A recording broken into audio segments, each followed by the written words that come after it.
Hey everybody, today I'm planting up 2 more containers, but before I get my hands dirty, I want to talk about the comments section of some of my recent videos, the ones where I'm doing these container recipes. It has been such a nice place to visit because you guys have been so supportive and sharing like all the plants that work for you, troubles that you have.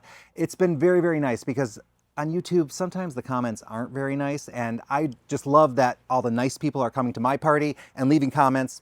Thank you very much. Keep coming back and leave more comments because it does really feed a content creator when you leave those kind of comments, and it makes you feel really good for what you're doing. So keep it up. And I was going to just talk really briefly about some of the comments that have come through or questions that came through. Like, for example, someone had asked about trailing plants. They had used vining plants, but I think they meant trailing. And they asked about sweet potato vine or ipomia and like trailing coleus. And like sweet potato vine is one of those plants. They're usually quite vigorous. So if you have a recipe that has, say, vigorous petunias in it, or vigorous verbena, you can either add a sweet potato vine if your pot's big enough, or you could sub out, take out one of the, super petunia and just put in that sweet potato vine if you want that trailing action. And there's beautiful colors. There are a couple of them that are more compact, but for the most part, your sweet potato vine is pretty vigorous. It is a little bit slower starter though than like a petunia or a calibrachoa. Those and verbena even. This time of year, like early in the season, those are like bursting, they're getting huge already, and sometimes sweet potato vine's a little bit slower. That can be true for coleus as well. So there are a lot of beautiful trailing coleuses. Sometimes those are late to the party, I will say. They'll kind of just sit there for a while, and then when the nights start getting warmer, then you start seeing them grow out. Again, look at the size on the tag. That'll tell you kind of how big to go. Also, somebody had asked about geraniums and planting those up. I do have some videos on that, but I do have that kind of in the works. I was going to try to get some geranium containers planted as well.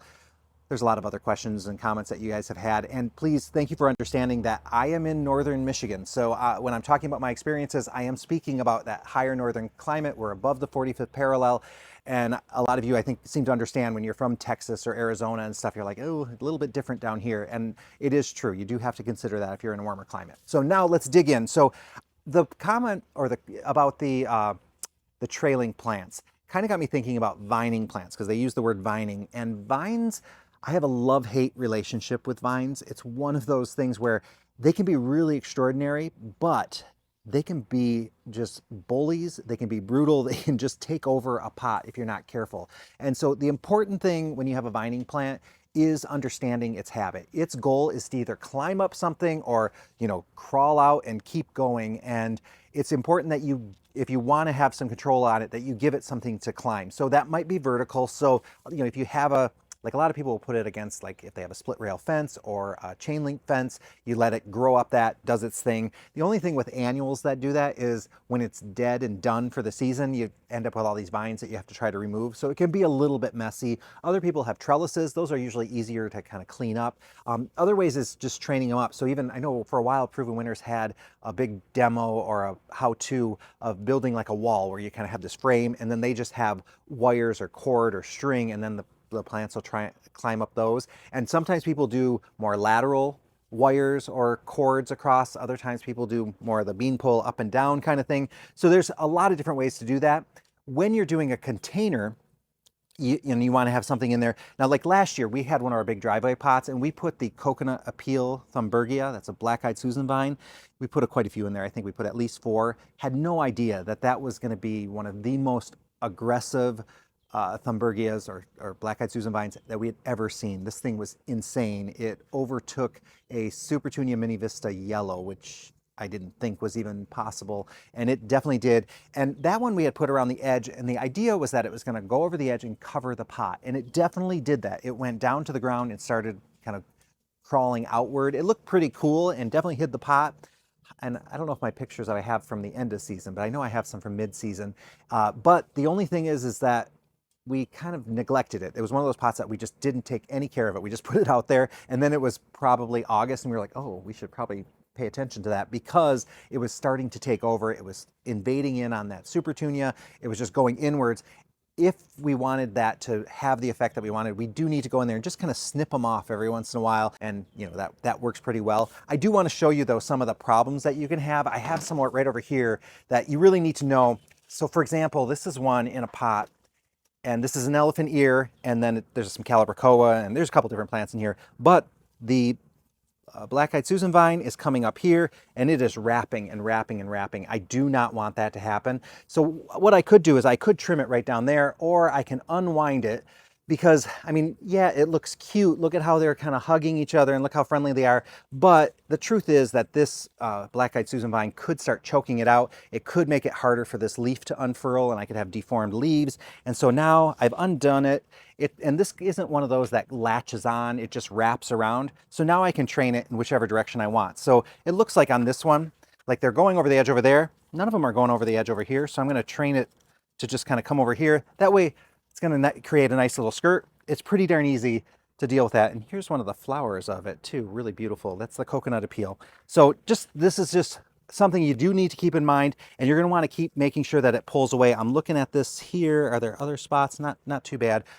Again, you can just trim them. Usually whenever we trim, we just make sure and go back to wherever there's like a leaf set, and we just trim past that, and then it'll start creating two, so they can get much thicker that way. But I would recommend going farther back, just making sure there's a leaf set, and then you can trim them. Just that's my suggestion there. And then I do want to show, I have another example somewhere around here. Yeah, it's right here. So this is just a pot of, it has orange appeal and lemon appeal. And you can see, because I don't have a structure for it, it's gonna trail down. And these are a lot of fun when they're trailing down. They'll start winding around themselves down at the bottom. So it can be a really attractive, kind of fun looking thing. But you can see they'll climb up the railings here, or the little holders, and then it starts going up here, and this is where it could start getting into trouble, because it could get into your eaves or into your soffit and that kind of thing. So you want to pay attention to that. In some situations, it's not going to matter. If it's on your swing set or something, let it take over the swing set if that's what you want. But if it's up against the house, just watch where it's going, because you might find that it lets moisture into areas you don't want moisture. It can maybe sometimes push. It's not super vigorous that it gets thick and will destroy it, like a honeysuckle could pull your siding right off your house. This is nothing like that, but it is something you want to pay attention to. So now the vining plant, let me tell you a couple of vining plants. So I talked about black-eyed Susan vine. There are some sweet potato vines that are climbing now. Those are new. Those are very, very cool. I do like those, but I have a couple more over here. Let me get them and I'll show you. This one here is a really kind of beautiful one. It has these beautiful flowers. I think it's called snapdragon vine. It's actual, I'm going to just put the name on there, because if I try to say it, it's like Mirandia Barclay. Okay, let's just look at it on the screen. But look at how dense this is getting. It's covering this trellis. So that's another thing. Using a trellis like this, it works. It's going to kind of get past this trellis, but it should be okay. But it looks like one that I could definitely put someplace bigger. So what I usually do is, if I pull this out, I'll leave the trellis right where it is, because I mean, you don't really see it, and let it just keep going. Like if I have it up against my gate or my fence or something like that, that's how I would handle that. But I love the flowers on this. They're just really beautiful. And then what other ones do we have here? Got some other ones that I never have used before, so I don't know that. But this one here is a passion flower, and this is the blue passion flower. We had it last year, but you can see what happens with these when they're together. They start growing together, and you do have to keep an eye on that. But this is one that gets these little spirally tendrils, kind of like a grape would, and those will just attach to whatever they can and kind of get in there. But I want to grow one of these, because we had a couple of customers and a staff member who had gotten these last year, and they said they were really cool because they have these unusual flowers, absolutely amazing flowers. And then they kept them over the winter. I think they put them like in just a cool area on the house where it didn't necessarily freeze, but it didn't stay that warm, and they just kind of let them go dormant. And then this spring they came back to life, and it was just very, very, fun for them to see this life again coming from it. So we're going to try to put one of these in. What I'm thinking, I'm going to use this pot here, I'm going to put this here, and then I've got this thing here that I'll put in later. It's just kind of a cool little thing that we have. The only thing is like this metal part here. Now I don't have it all even. I'll put it in later. This is like a $60 investment here. Now you can put it in the landscape, or you can put it in a pot, but you do that, plus you add your pot, plus your soil, plus your plant, and this ends up being a pretty expensive kind of thing. You do have to make sure, if you're using something like this, that it is got a pretty wide bottom, because this is quite heavy and you don't want it to get too top heavy. So we'll give it a test. I don't know for sure. I haven't used that one before, so I don't know how it's going to be. But let's give it a go. So what I'm going to do for this one, I am going to leave it attached to the trellis, because it's not worth it to me to try to undo it, because again, you're probably not going to notice that. And I should, before I start, give you some other ideas too, because I do have some other examples. You can get containers like this, and this can work okay for certain situations, certain plants. They'll grow up it and kind of creates, almost looks like a big giant shrub. And then they'll keep going up past this through things. The other thing that we've done, let's see, do I have it? I do have it over here. Sorry, I'm not totally prepared. It's getting late and I wanted to get this in before dark. So last year we had a container like this, and we had actually created a bit of a tent. So we put 2 of them in, and then we just wired them at the top, got them farther in there, wired them at the top, and then put a plant inside, and they just covered the whole trellis that way too. So that was one thing. Sometimes you just stick this in, the wind will kind of take it. So it's much better if you have some kind of support. So whether you have something behind it that it can secure itself to, or like this case, that really worked out well for us. So let's get this in the pot here. Sorry, I'm going to be a little jumbled today just because it's Mother's Day weekend. Happy Mother's Day to everybody. And so we've been really busy, but I did want to get another video out for you guys. So again, like I said, I'm hoping I can get all this in before dark. So I'm just going to dig my hole here. I think I have a little more dirt in here than I need. That seems about the right height. So now I've got the dilemma, this is not going to stay upright, but once I get that those rings on it, should be okay. Now this could be fine on its own, but I think I'm going to put a couple plants in that are going to trail over the edge, and I've been debating about which ones I want to use. I think what I want to do is just add a little bit of scaevola, and scaevola is one of those plants.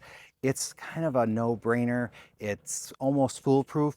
You just put it in. It's one that you can let it dry out. It'll kind of come back to life for you. It's available in white and pink and blue, and then it has a couple of them that are maybe a little blue and a little bit in a light blue mix kind of thing. It's really a nice plant. I think there's also a yellow, but the yellow is pretty blah.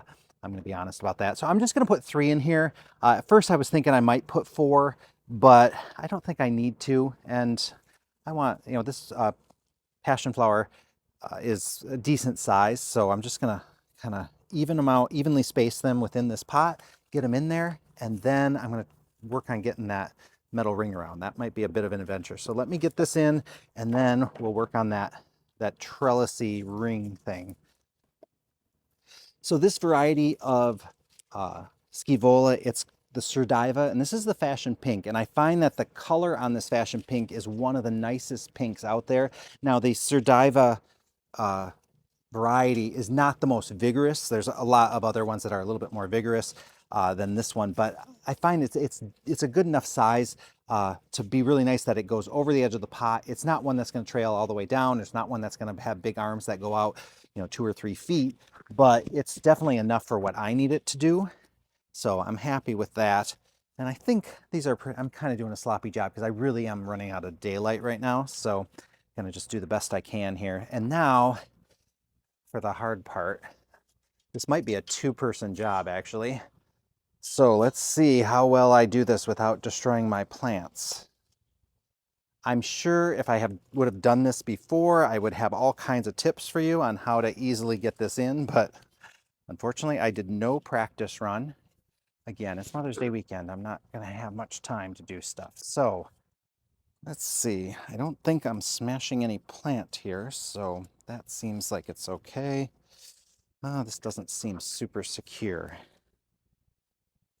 Let's just see. Oh, but maybe, you know what? As I get them in, if I pull them out a little bit as I do it. Okay, so I'm going to push them so that they touch the edge of the pot. Get these in there. I am going to have to get a little bit of extra soil. I have a couple empty spots. So right now what I'm looking for is that I'm not, ooh, I am. Let's get this vine out of there. This is harder than I thought. Okay, this seems okay. I don't know what to make of this. First time using it, this might be better in the landscape, but I will pack in my soil a little bit more. I'm gonna probably get this just so that this, maybe I'll just tie it up to here just with a little bit of wire, and that way it'll keep going. And already you can see this is gonna be pretty easy for me to get this to grow up the edges of this, but I am gonna have to keep revisiting it to make sure that I'm training it. So we'll see what happens with that. Oh, this is heavier than I thought. Okay, let me get this off, and I've got one more that I'm gonna try to squeeze in. So for this one, I went to the Proven Winners website and found a recipe that I thought, this one could be a nice one, because I wanted to use Gaura, because Gaura is one of those plants that not a lot of people work with, but I really like it. This is it here. It usually comes in a white, a light pink or a dark pink. And it's very free flowing. You can see how all these kind of stems, they just kind of catch the wind. There, it is not, you know, if you're a formal person and you like things nice and tidy and tight, this is not that. This is a very free flowing type of plant. It's really beautiful. And then in this recipe, it's called Marshmallow Butterflies Patio. They say in a 14-inch pot, which this is actually a 15. And then they say you should put 2 Calibrachoa, 1 Royal Magenta Petunia, 1 Mini Vista White Petunia, and then 1 of your Gaura.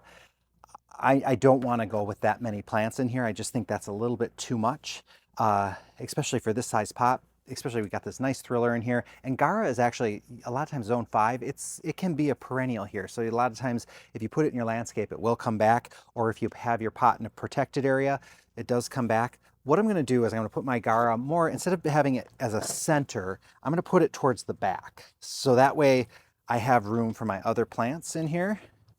And I'm going to use some Petcoas. And these Petcoas, these are going to be a cross between a petunia and a Calibrachoa. And I've really enjoyed these plants. They're really weather tolerant. They do a good job. This is a lot of plants though, because these get about the size of a regular super petunia. So this is a lot of flower in here. I could get away with just putting 2, but I feel like I want to have this mix. I mean, I could easily just put the 2 pink ones. And I bet, you know, maybe I should. I've been trying to tell you guys, like, hey, you don't need so many plants in here. Should I practice what I preach? Now, if I wanted to keep this in the center, I could do them 1, 2, 3 in a row.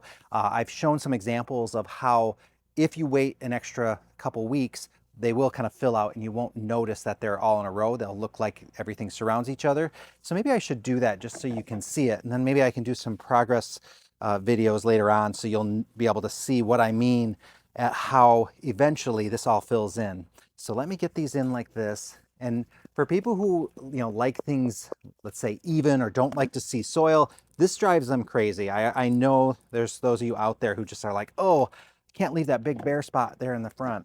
But, and this pink, it's an Inviva pink Petcoa. This is an incredible plant. Like of all the Inviva family, the pink definitely appears to be the most vigorous, and it's just covered in flowers. I was very impressed with this one when I saw it. So I'm gonna have to add a little bit more soil here in front and in back, but you can already see this looks great. Now, I am so tempted to actually say, instead of just 2, I should do 3 or I should do 4 because it'll look perfect right now, but I'm gonna regret it later because I'm gonna have to really keep an eye on watering, even though this is a relatively deep pot. I want my plants to do the work, not me do the work. And that's kind of been my philosophy this season, and I've been sticking to it, and it's been working pretty well. So sorry if this video is a little more disjointed. I didn't plan too much ahead with it, but I did want to get another one out, and I wanted to get it up there. And like I said, it's Mother's Day weekend, so we got people everywhere, but that's okay. I wanted to share a little bit of my Mother's Day weekend with you guys. And so that's it. I'm running out of daylight. Time for me to go. Talk to you guys all very, very soon.